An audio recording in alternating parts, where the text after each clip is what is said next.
Kaixo lagunok, bigarren erronka honetan egingo egun jolasa da edalontzi zutabea. Ikusten duzuenez daukagu 30 edalontzi urdin eta edalontzi gorri bat. Edalontzi gorria goian hasten da.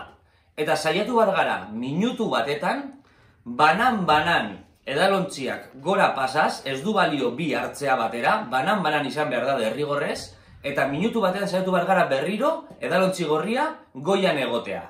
Orduan, hasiko gara.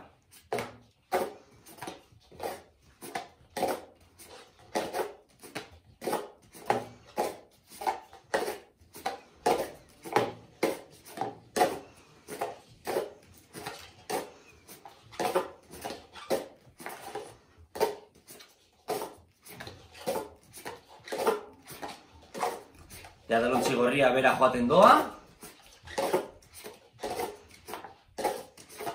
Alik eta azkarren egin behar duzue. Eta banan. Eta behin bukatzen duzuenean, guztiak zutabe utzi eta eskua gora. Amaituta.